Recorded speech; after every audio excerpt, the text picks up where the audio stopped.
guys, it's me Ace, and today I'm gonna work on a bralette top. I've been meaning to do this since the trend started a few years back.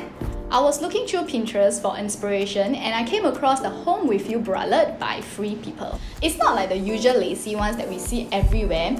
Don't get me wrong, I absolutely love lace designs, but this overall style has the athleisure cozy vibe, which I am going for. Plus, it's suitable for small-chested ladies like me, as the gathers at the bust area add a nice little accentuation. Stay with me to the end of the video to see how the piece turns out, and now let's get right to it. Materials that you need: fabric. I use silk, but it's not easy to manage as it's very slippery. You can opt for cotton as an alternative. 4 packs of 12mm 3-yard bias tape for the straps. You can also cut the strips from your fabric. 2 1cm bra rings and 2 1cm bra sliders. Matching thread, thread clipper, dressmaker pins, fabric scissors, and sewing machine. Pieces that you need: 2 center front pieces, 2 underband hand pieces for front, which I am going to ease the top to match the underband, 2 center back pieces, and 2 underband hand pieces for back, 2 adjustable shoulder straps that go from front to back at 40cm on the front end for side tie closures, 2 straps for the back side seams and at 40cm at the end for side tie closures. I begin by sewing the front piece. Sew the top on the wrong sides of fabric. Make sure the right sides face each other. I pin both pieces together to secure before I sew, as silk is very slippery. Turn the right sides out. Press open the seams before doing an edge stitch along the top. I'm running a stitch all around the edges to secure both pieces in place. Next, I set a longer stitch length on my machine and run a stitch across the bottom. I pull one of the 2 threads to gather fabric at the bust area, which we can see in the original design. Before I attach the underband to the top, I finish the bottom underband edges by sewing them together on the wrong sides. My seam allowance is 1 cm. Press open the seams. Fold 8mm on one edge of the underband and press. Place underband along the bust area and make sure the length of gathered piece matches the length of underband. Pin to secure before sewing the underband along the gathers. Tuck the raw seams into the underband. Take the other edge, which I have iron pressed before. Fold and cover the stitch that I just did. Pin and secure on the right side of the fabric, as the sewing will be done on the right side.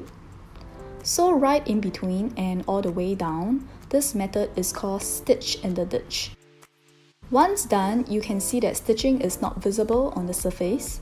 I also double check and see if I managed to catch the underband piece at the back, which I did. Next, I move on to the back pieces. Sew the top on the wrong sides of fabric and make sure the right sides face each other. Press open the seams before doing an edge stitch along the top. I run a stitch all around to secure both pieces in place. Just like for the front, I finish the bottom underband edges by sewing them together on the wrong sides. Press open the seams. Fold 8mm on one edge of the underband and press. Attach underband to the bottom of back piece. Tuck the seams into the underband. Fold the edge to cover the stitch I just did and sew on the right side using the stitch in the ditch method. For the shoulder straps, I'm demonstrating the easiest way by using matching bias tape, which you can get from sewing supply stores, or you can also cut the strips from actual fabric. This is the closest color I can get, and there's a nice little color contrast. I couldn't find double fold bias satin tape in this color, so I have to join 2 single fold bias tapes together so it becomes one. First, I attach the shoulder strap for the front. My front strap length is 96 cm in total, including the 40 cm for side tie closure.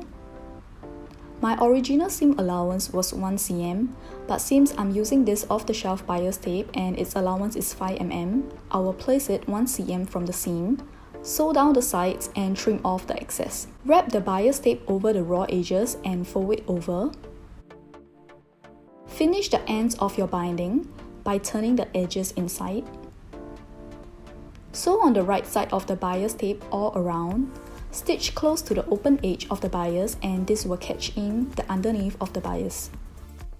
Slide the end around the center post of the bra slider.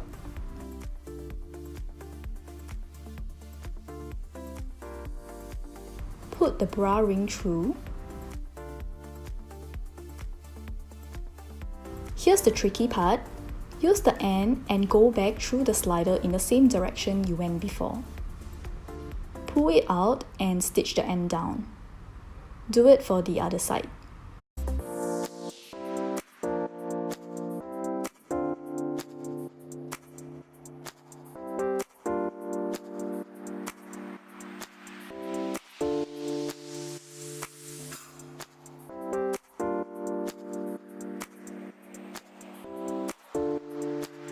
I'm attaching the shoulder strap for the back and I leave about 7 cm extra at the top to put the bra ring through later and 40 cm at the end for side tie closure.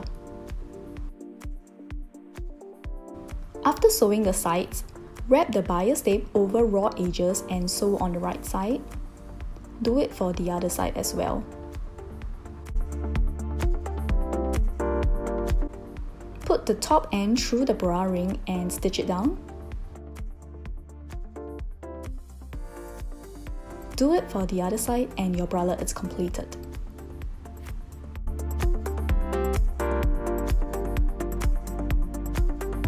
Thank you so much for watching this tutorial. You can find all the technical details on the blog jessalynne.com, and this is how the top looks like. I'll be working on the shorts in my next tutorial and possibly sewing another top with the matching coloured straps, so stay tuned. Click on the subscribe button if you haven't and I'll see you in my next video. Bye!